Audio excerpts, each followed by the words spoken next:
So I will start with Wanda, actually, if that is okay with you. The idea of, basically a CASP having to comply with so many different rules in different jurisdictions, looking into the US, the EU, the UK, you've done that for a really long time. You're also now applying for a MiCA license, etc. How do you manage that? Like, how does it look like from a one entity perspective, one CASP? That's a very good question, and definitely a challenge. I think the key to compliance actually lies at, let's say, properly understanding the risks that the company is willing to take, the direction it wants to go as a business, and I would say like the number two thing is lays in like the technical competence of the team. RAM Network is a startup, it's a venture-backed company, so it's still like looking for its product market fit and like iterating a lot when it comes to the product. And I think the key is from the technical perspective is really building a fully customizable product that can be adjusted to a specific jurisdiction. When it comes to MiCA and aligning this with other jurisdictions as US and the UK where we're operating, in my opinion, and that's like my personal opinion as a lawyer, I think it can only like enhance compliance programs of the companies of CASPs that are like operating in a space. It's definitely enhancing customer transparency. There are a lot of weird rules that I think can be like surprising for CASPs, like and like fortunately we don't have to comply yet because we are not licensed yet. But at some point we'll have to do things like publishing our volumes, right? Those are like the less known MiCA requirements, publishing our volumes, pricing, how do you like compute your prices, etc. So that means that, like to me, a lot of proprietary information or like things that were trade secrets or elements of the competitive advantages will have to be published. I don't know how companies are going to comply with that. To be honest, I haven't seen anyone like in this space or like the space we are at complying with it. But let's see what happens. A lot of data scrapping for the data teams at startups. So yeah. We're all in this together. We're all in this together, definitely. When we had a meeting with the European Commission a few months ago, we were saying, okay, the industry is nervous because we're not ready. We don't have the secondary technical, process, all the guidance ready. What can we do? And they just said, it's always like this in Europe. Haven't you learned? Like whenever we have a new regulation or directive, you just have to wait, and then over time things will happen. So hopefully it's not going to be too stressful for you and for the other casts complying. The next one I would like to ask is Chris.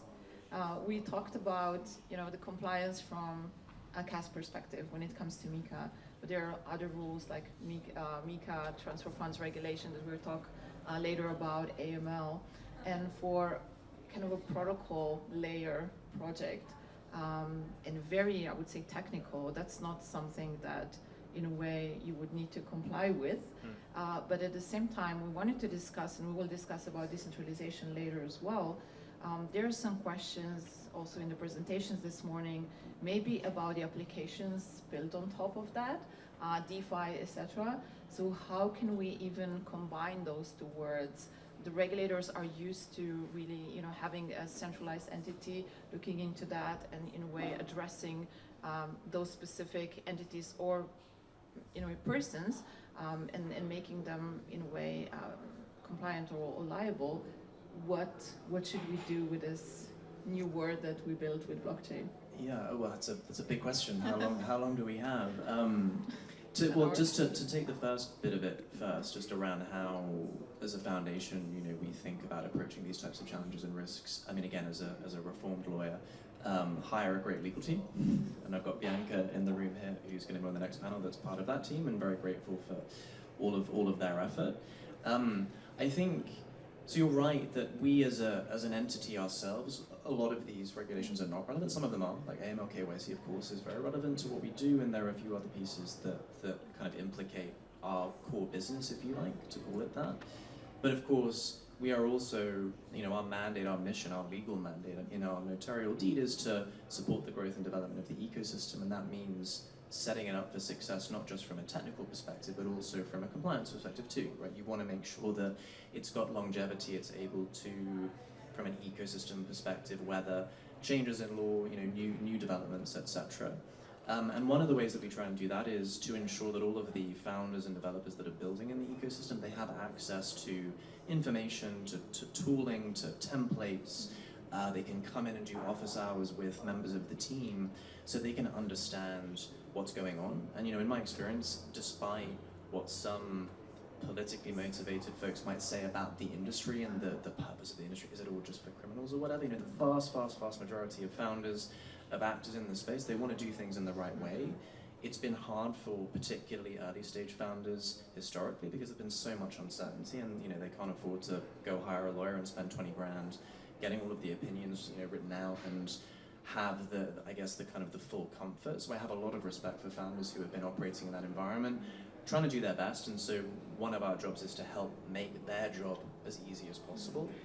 I also think it's a question of positioning as well, actually. Like, we often think about, we get told often that compliance and regulation is almost like a cost of doing business, and actually we prefer to think of it as a competitive advantage. So again, if you can set your ecosystem up to be nimble and effective in compliance first, there are a lot of potential counterparties, including, say, institutions, who are really appreciative of that, right? So we're lucky that NIR has a great reputation for being forward-thinking and compliance first, encouraging the right types of behaviors in the ecosystem. And so we also think this is valuable not just because it produces kind of compliant outcomes, but actually it's a competitive advantage too. And I would agree with you when you were saying that, the projects, everyone in the space is really trying their best to comply in these like uncertain times. And I mean, I know that we didn't discuss that, in preparation for the panel, but even when it comes to standards and like industry-led standards, we are doing a lot in this regard. Absolutely, and I think you mentioned that core question about, well, that we have these autonomous, permissionless machines that can just run and run and run, no one controls them, no one really sometimes can even interrupt how they operate. And for regulators, this is an enormously tough challenge, and you mentioned DeFi as one example, and obviously MiCA, DeFi is explicitly carved out, and I think it's going to be a really interesting but potentially tough challenge to think about how we pull some of those things into the regulatory framework.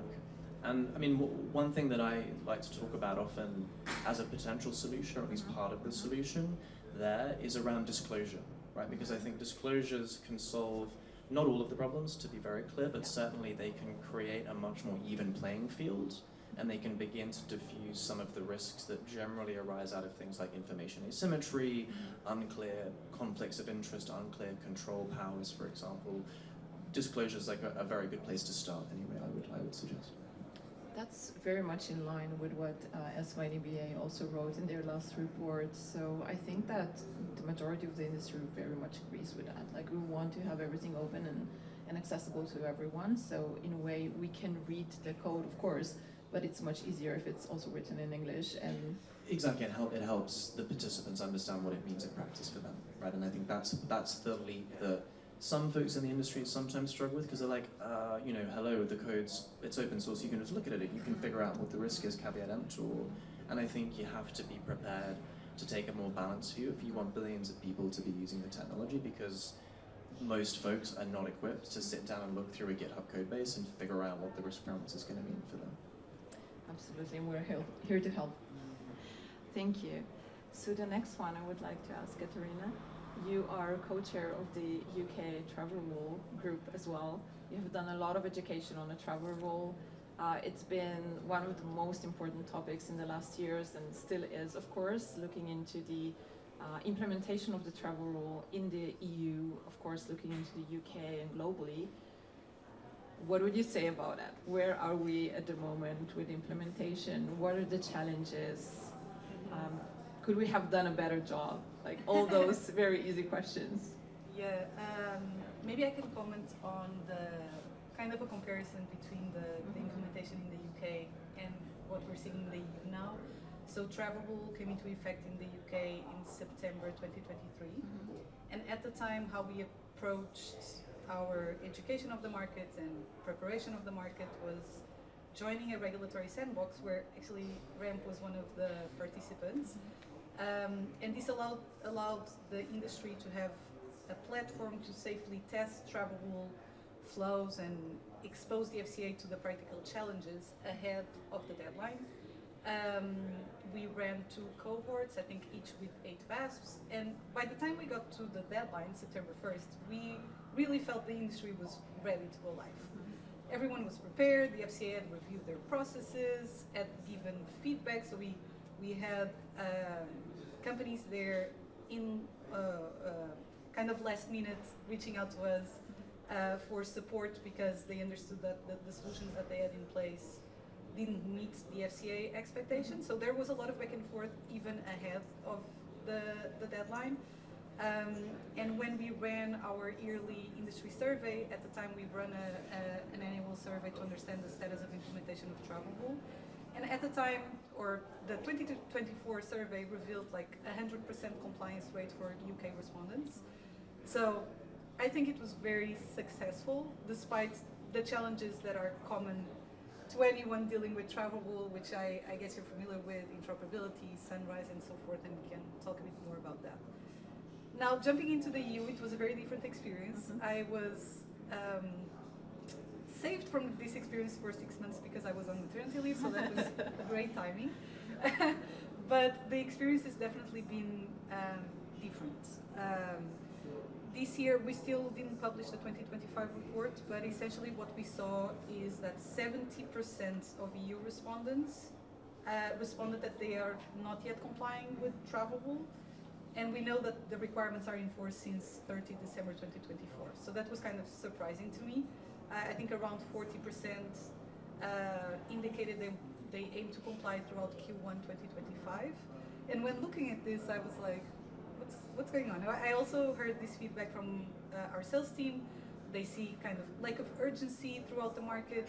And coming back from maternity leave, I was starting to realize where this comes from. And I believe it comes from lack of regulatory certainty in the rollout of MiCA and TFR. So specifically for TFR, there's a lot of confusion around the enforcement timeline. First, the EBA guidelines give you a grace period until the 1st of July 2025 that the industry has interpreted as a grace period for travel rule compliance when it's not. What that grace period gives you is the opportunity of using technology solutions that are not fully complete just yet because they recognize that the market is still developing, but they require you to comply with all obligations regardless. So you need to put measures in place to essentially cover your gaps. So there was a lot of confusion there, and then there's a lot of confusion on the grandfathering periods with MiCA. So people have misinterpreted this grandfathering period as allowing them to continue to operate without complying with the travel rule. The EBA has made it very clear in the final travel rule guidelines report that that is not the case. Obligations are in effect since 30 December 2024, but clearly the message has not resonated across the board. So it's been harder for sure. I think it goes back to what you were saying. The fact that we have an harmonized rule book and that the clock ticked on the 30th of December doesn't mean that things are in place. There's member states that don't even have a national competent authority appointed yet, including my own, Portugal. And that also creates a lack of urgency for compliance. It's also tough for compliance teams to sell to their business that this should be a priority if there's no enforcement, if there's no NCA supervising it.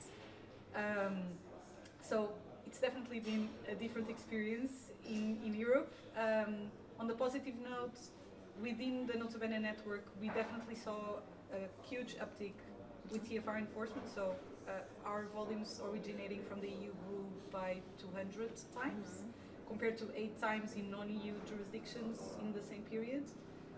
So there's definitely momentum, but a lot of room for improvement, I would say. That's very interesting. If we put ourselves in the shoes of a CASP, looking into the transfer funds regulation, AML later on, of course, DORA just coming into application right now, MiCA, it's a lot of things. So in a way, understandable as well. Okay. For Caitlin, we know that the analytical tools are right now widely used.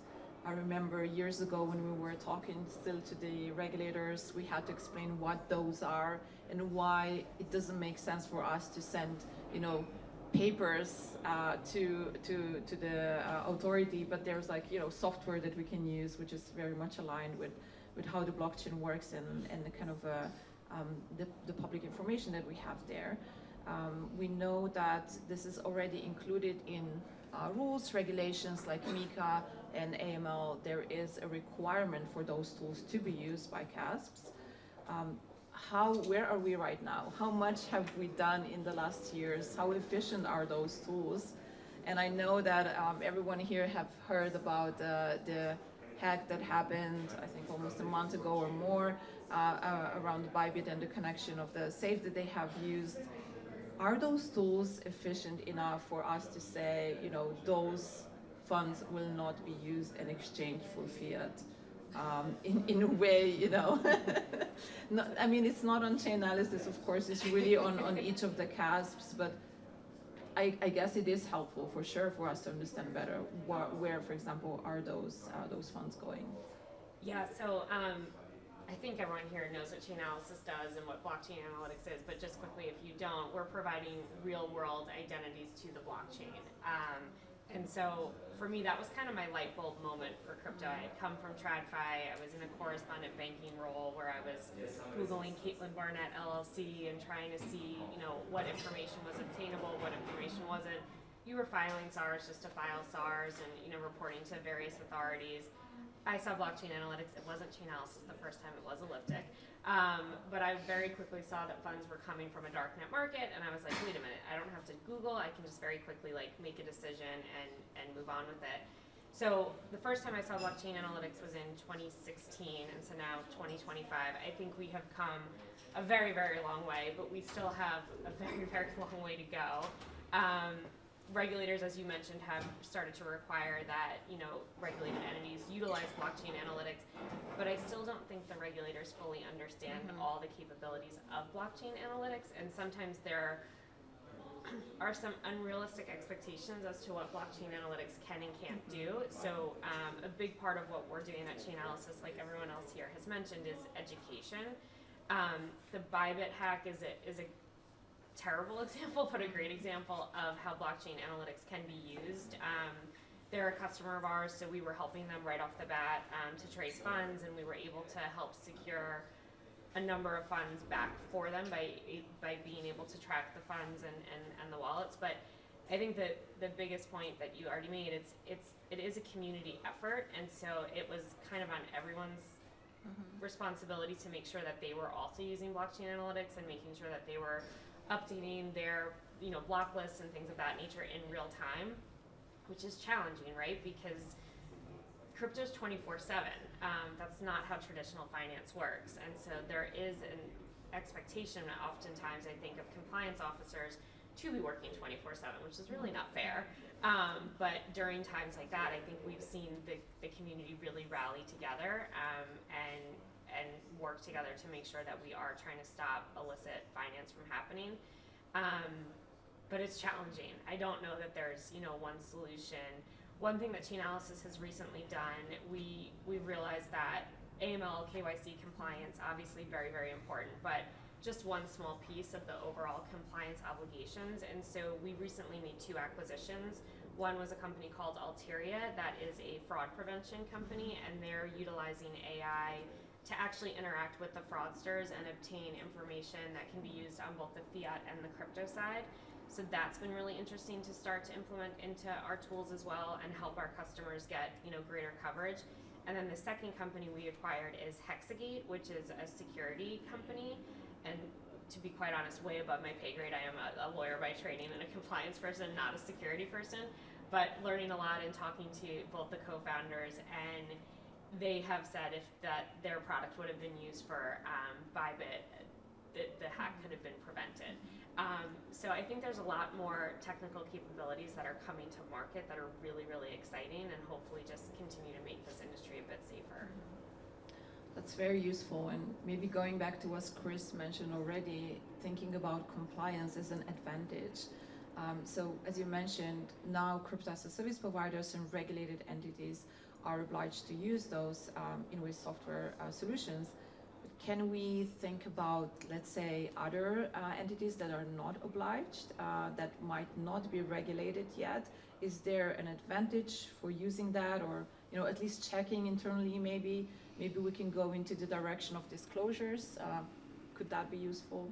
Yeah, so we're talking to a number of the players in DeFi, and I don't think we have a clear definition as to what DeFi is or what DeFi isn't, and I think that's the biggest challenge. And so there's a hesitancy by DeFi to start using some of these tools, because then where does the obligation start and where does the obligation stop? And post Bybit, a lot of the protocols came to us and said, could we have done something? What could we have done quicker? Like, how can we help? But there's a hesitancy again to do too much, because then they have to keep doing it. And I think there's just a lot of uncertainty when it comes to that area specifically. But back to what everyone was saying earlier, I do think everyone in this industry is trying to do the right thing. It's just, what is that right thing? And again, where does it start and where does it stop? So this is what I love about my job. I get to have conversations like this all the time, and I literally learn something new every single day. And I'm, having conversations that I never thought we'd be having. Like, when you're talking about a Bybit hack, like, you just, it's terrible, obviously, but it's a really super interesting problem to help solve. Thank you so much. That's very useful. And you can add your comments if you have any, or any, maybe I can questions. Add, I think from my personal view, the Bybit hack also got me thinking about the consensus mechanisms we have in the industry. So when we all know that a lot of the funds were laundered through DeFi, not necessarily entities that are required to use products like Chainalysis that help prevent the funds going through. And it got me thinking about exactly what you just said. What is the right thing? And in this case, I think it's one of the obvious cases where there's probably a big consensus around what is the right thing, which is stopping the funds from being laundered by the group. And we have consensus mechanisms that allow us to prevent that on chain, right? There was a provocative thought during those days of proposing rolling back the chain. And that just got me thinking, because it's probably not obvious, but if there's a consensus that these funds shouldn't go out, shouldn't be with the group that they are with, then the chain can coordinate and form a consensus around exactly that. So it's not always on the compliance folks, because a lot of the funds are moved without compliance folks being able to do anything about it.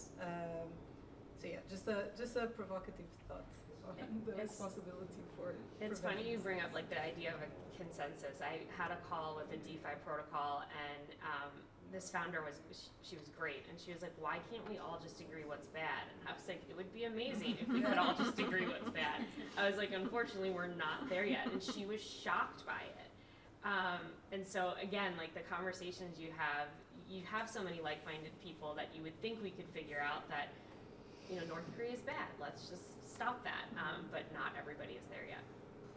I'd add as well, I think,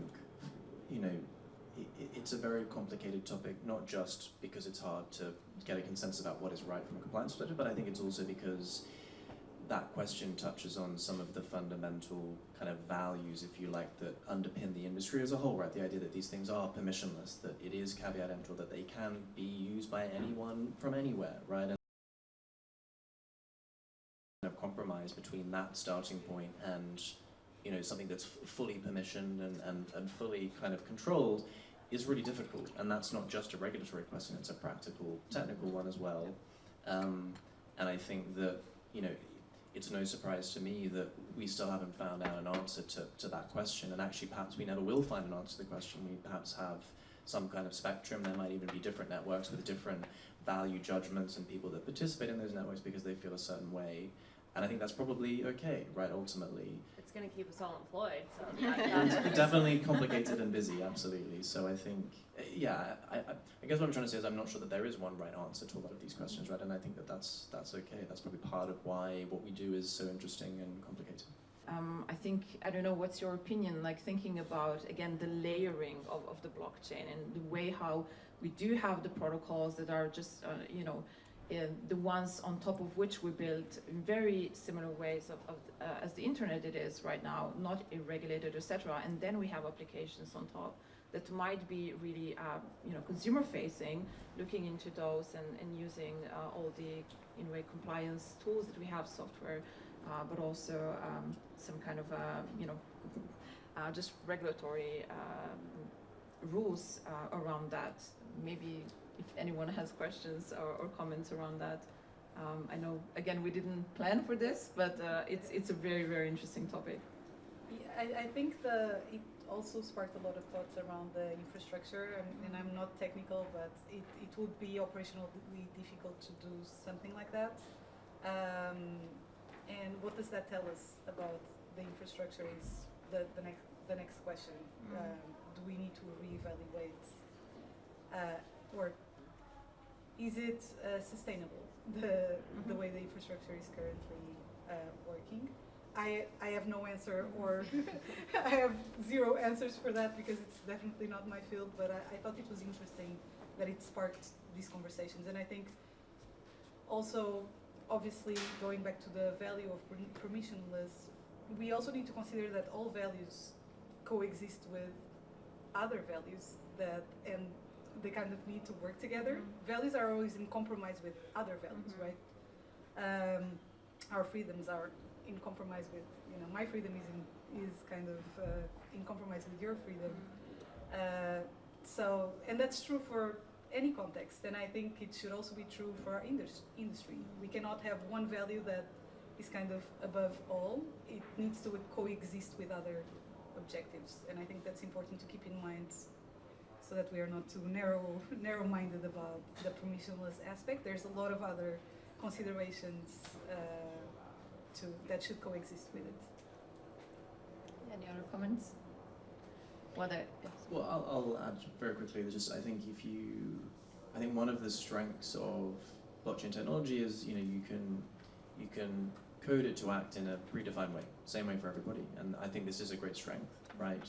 And I think it's interesting to consider, if we take a step back, the broader geopolitical environment we're in right now, lots of uncertainty, lots of questions regarding, let's say, the rule of law, even in places where we would perhaps not have thought we would need to be asking these questions. And I think that blockchain technology maybe has a really interesting role to play in that context, where, like, right now, there are genuine question marks in certain contexts over, let's say, the enforceability of court judgments, right? And wouldn't it be wonderful if we actually had a technological way to guarantee certain outcomes? And actually we do already, like, this technology exists right now. And I think in a more uncertain kind of great power struggle world versus the sort of open liberal world order that we've had previously and been very lucky to have, I would say, these types of tools could become enormously useful just to help guarantee outcomes, to guarantee the enforceability of legal systems in a way that I think will become more and more important moving forwards. What I love that is entitled compliance, but we're really talking about values, which is really, really important in this industry. And I think they're also maybe changing, adjusting over time. We have the last question for each of you, and actually is really linked to what you mentioned before. Can we agree on what is bad or what is good? Can we agree on a technical level on what is good and what's bad? Can we agree on a compliance level? Can we even align the standards or rules within different jurisdictions? Are there any tools or any, you know, places, organizations that can help with some kind of a harmonization? Can it be rules or standards? And would you like to see this happening? Of course, I would like to see it happening. It would make my life easier, but I don't think it's coming anytime soon. Especially, and I'm talking from a perspective of someone who's at a B2C business. So we have to harmonize consumer protection regulations across jurisdictions, and especially with the US, there are like some positive signs, for crypto, but it's like so uncertain. So even if you want to do the right thing, if you go to an external counsel, like you try to engage lawyers, all they're gonna tell you is like we have to wait because we don't know. So but you have to operate, like you have a business to run. So I would say that this is challenging, and I actually want to go back to the conversation about values, because this is actually very helpful. I mean, we have regulations, etc. But if you're like building a business, if you're building a product, like my advice as a lawyer usually goes back to like, what do you want to do as a business? Like, who do you want to be as a business? What are your values, right? Do you want to do like the right thing? What does the right thing mean for you? And then it can help you if you're like building a product, business, whatever it is.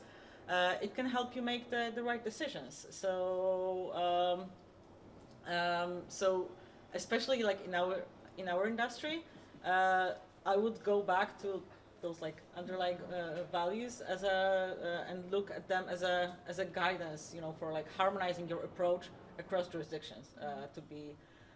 To be more specific and like to give you an example, because this is a practitioners panel, so I think that's something that can be actually useful.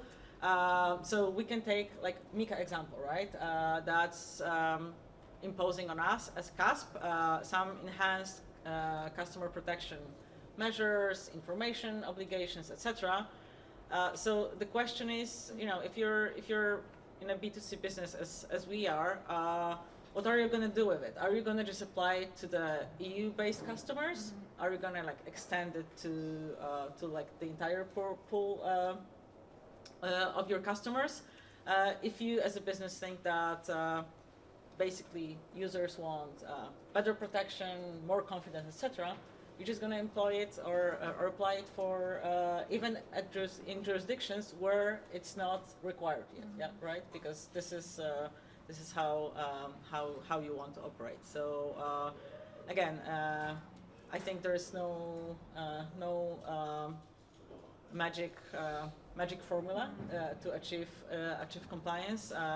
You have to be like mindful, selective about what you want to achieve as a business. That was a great answer.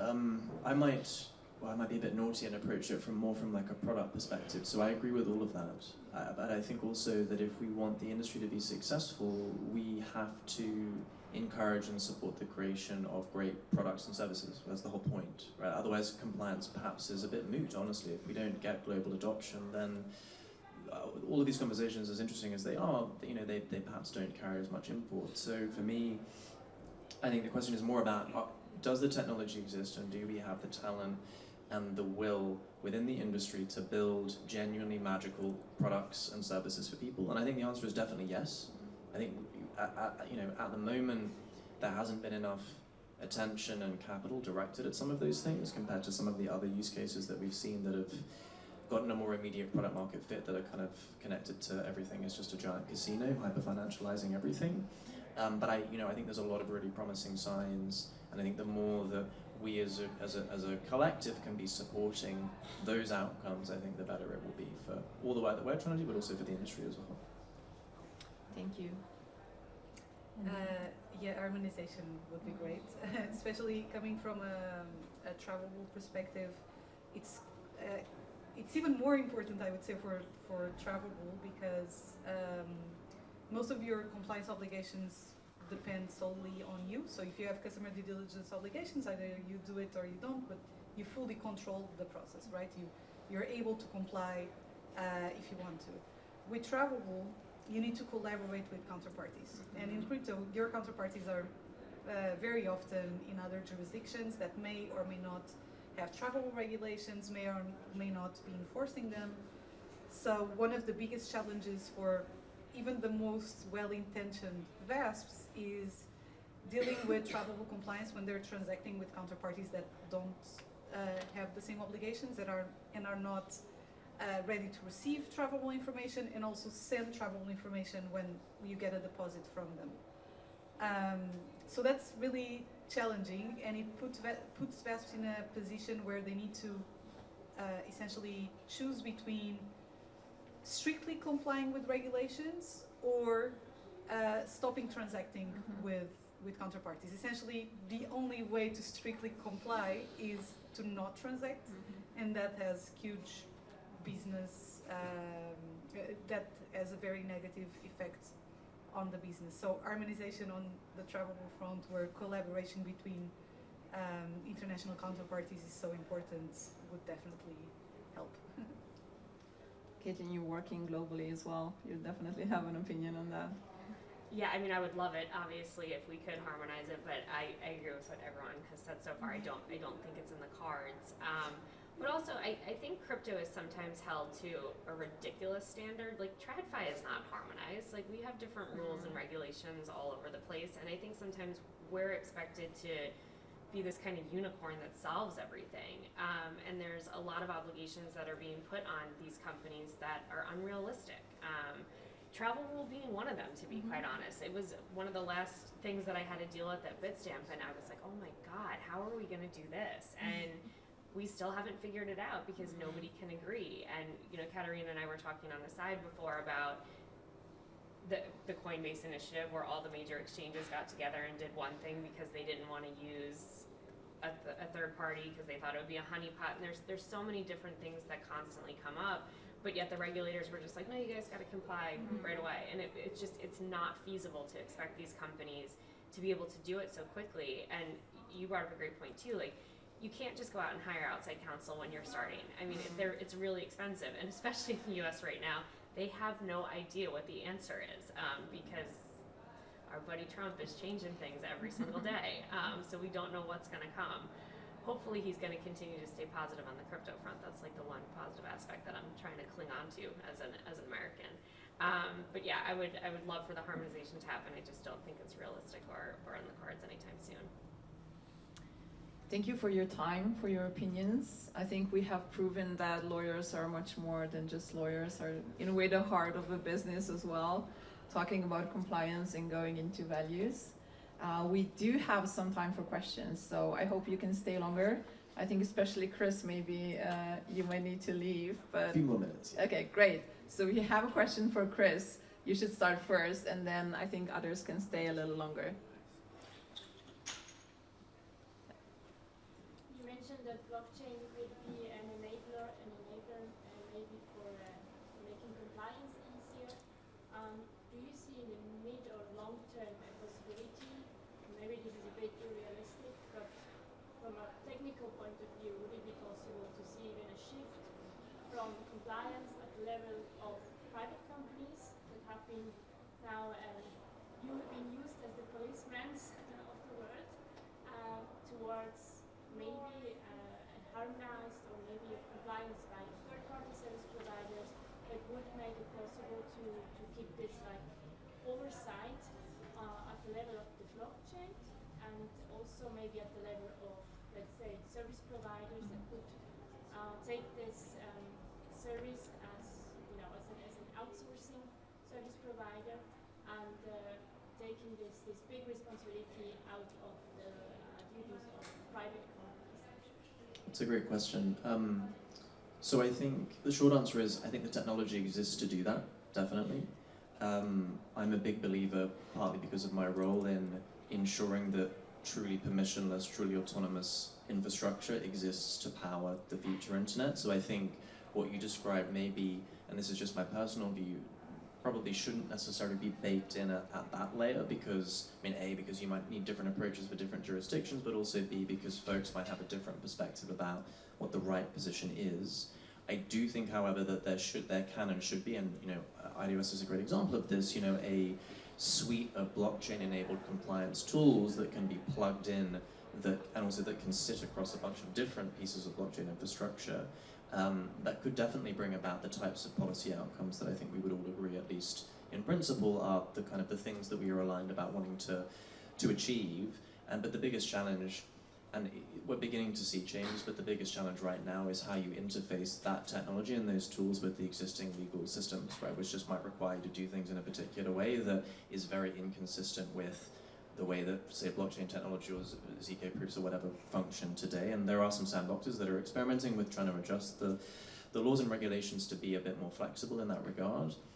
So for me, it's more about convincing lawmakers and regulators that this technology can be trusted and that it can actually, it's a more effective substrate in many ways to bring about the policy outcomes that that they should be caring about.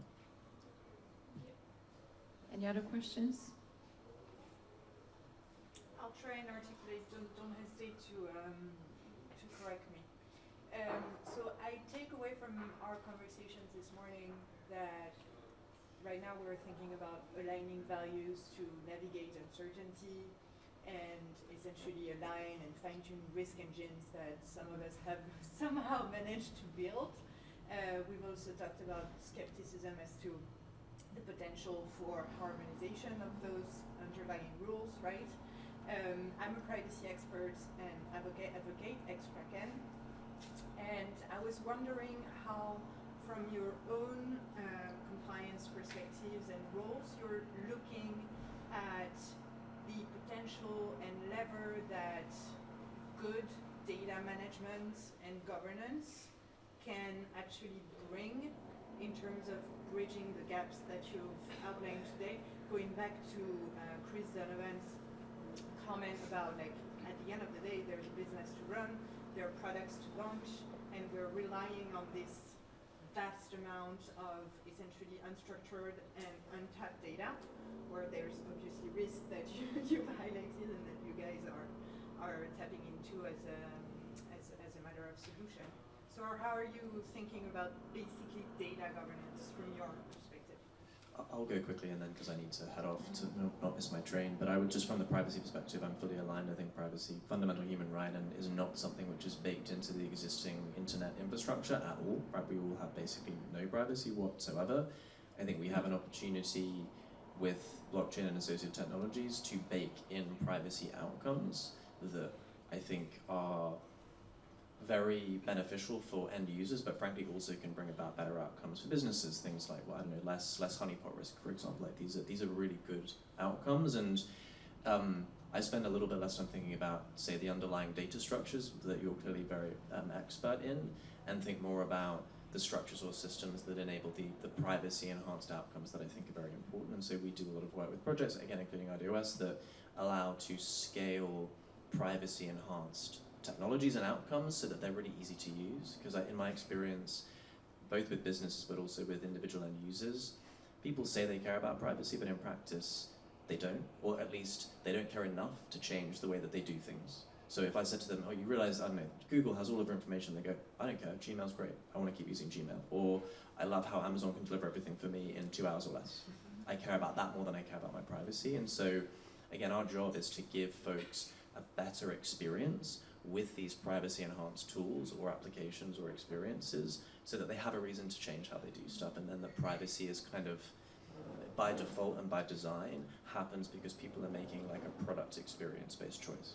And I think that's going to be the only way that we can get privacy by default into everything that we do. And it's not just privacy, GDPR, it also goes to MiCA, unlocking MiCA and Dora. I'll let you guys keep talking now. I'm so sorry to have to run. Thank you very much. Thank you. It's maybe a little bit about privacy from the CAST perspective. So yeah, it's like all great to give users more privacy, more like trustless solutions, etc. But on the other hand, I think from the regulator's perspective, there's like more pressure to actually gather more and more data from the users. So those are like the two different words that have to be married. I don't have a good answer to how it should look like, because the regulators, they are still, I think, learning. They still have to like figure out, you know, how to run this CASP thing, how to like get information from them, etc. So I think they are expecting more from the service provider, from the service providers, that they're gonna gather like more information. So how it's gonna evolve in the future, I have no idea. Depends, I think, on particular jurisdiction and the people that sit there and attempt to regulate the market. Maybe picking up on the regulatory part, one thing that surprises me in my conversations with regulators, especially in the EU, because we have a big focus on GDPR and so forth, is that they're often concerned about how we mitigate the risks with privacy-preserving tools like mixers and so forth, and they're not concerned about the reverse side of the coin, right? I've never seen them asking about how do we handle the risk that these transactions exist on a public ledger? Like, this gives us unprecedented access to also forensic tools. Like, when I deposit cash on my bank account, my bank cannot trace back that cash. They don't know what I did before, right? And when I deposit funds through my self-hosted wallet into my CASP account, the CASP not only has access to identifying information that allows them to tie the self-hosted wallet to my identity, which is now a requirement under TFR, but they also can see my entire history. And that has obvious implications for privacy protection, and I haven't seen that being in the spotlight of regulatory attention. So I try to bring it up whenever I'm in conversations with regulators where they ask me about mixers, tumblers, and so forth. I try to always flip the coin, but yeah, I haven't seen that in the policy agenda. Just one thing to add, and I'll definitely take your question. There's, if you're interested in the topics, there's also potentially a review of the GDPR. Maybe you've already looked into that. Maybe a little bit less compliance burden on smaller companies, and also looking into the way how specific technologies could be taken into consideration when it comes to the principles of GDPR. So I think that definitely zero knowledge proofs and some other tech that has been built within the blockchain ecosystem could be also taken into consideration. Yeah, please go on with the question. Thanks. So it's probably more focused towards Caitlin. We're a Chainalysis customer ourselves, and on the topic of doing the right thing, it's coincidental that you mentioned the Barnett exploit and dealing with funds landing in our system from Barnett. By the time it gets to us, I mean, it's such a small exposure of the overall transaction that comes in. We might have $100,000 land in the account, but 4 is from the Barnett exploit. It's just below a threshold that we can obviously exclude the transaction from our business activities. But we want to do the right thing. I mean, what is, from a practical perspective, our compliance team doing in that case? And then maybe some feedback for Chainalysis is that what that approach would be great to include it in the onboarding of a customer. Because I've had a lot of technical onboarding for what we can do at Chainalysis, but nothing to help us from a compliance perspective, and how do we actually implement these things to assist to do the right thing. Were you at our customer advisory board last week? Because this exact topic came up. So we had a bunch of customers ask that exact question, and unfortunately, we can't give legal or compliance advice to our customers. So we have the out-of-the-box rules that I think everyone uses, and the feedback that we heard, and it sounds like you're saying the same thing too, nobody knows what the right thresholds are to set for your alerts because of this exact problem. And Catarina, you were bringing up such great points too. Like, these issues don't exist in TradFi, and so most of my conversations are with the traditional financial institutions as they're trying to figure this out, and they don't have indirect exposure. It doesn't exist, so they don't understand why they should have to deal with it in crypto. They don't understand hops. They're like, why can't we just pick a hop and that's it? 5 hops and we only look at that. And I'm like, because the criminals will go to 6 if you set it at 5. So there are all these different nuances that we're dealing with in crypto. There is no one right answer. We have customers coming to us asking what they should be doing. In terms of the Bybit hack, what we've been telling people is to work with your local regulators and your local law enforcement agencies to see what they would like you to do, because we don't know. Again, there's no standard. But the question around, is there more compliance advice or training that we can do from a Chainalysis perspective has come up quite a bit. We're trying to figure it out. But that would require me to do it, and I don't have insurance at Chainalysis, so I'm not doing it until they figure out exactly how I can do this in a way that will protect myself. Once a lawyer, always a lawyer. Exactly. Any other questions? No? Thank you so much for your attention, and thank you, the guests, for your time.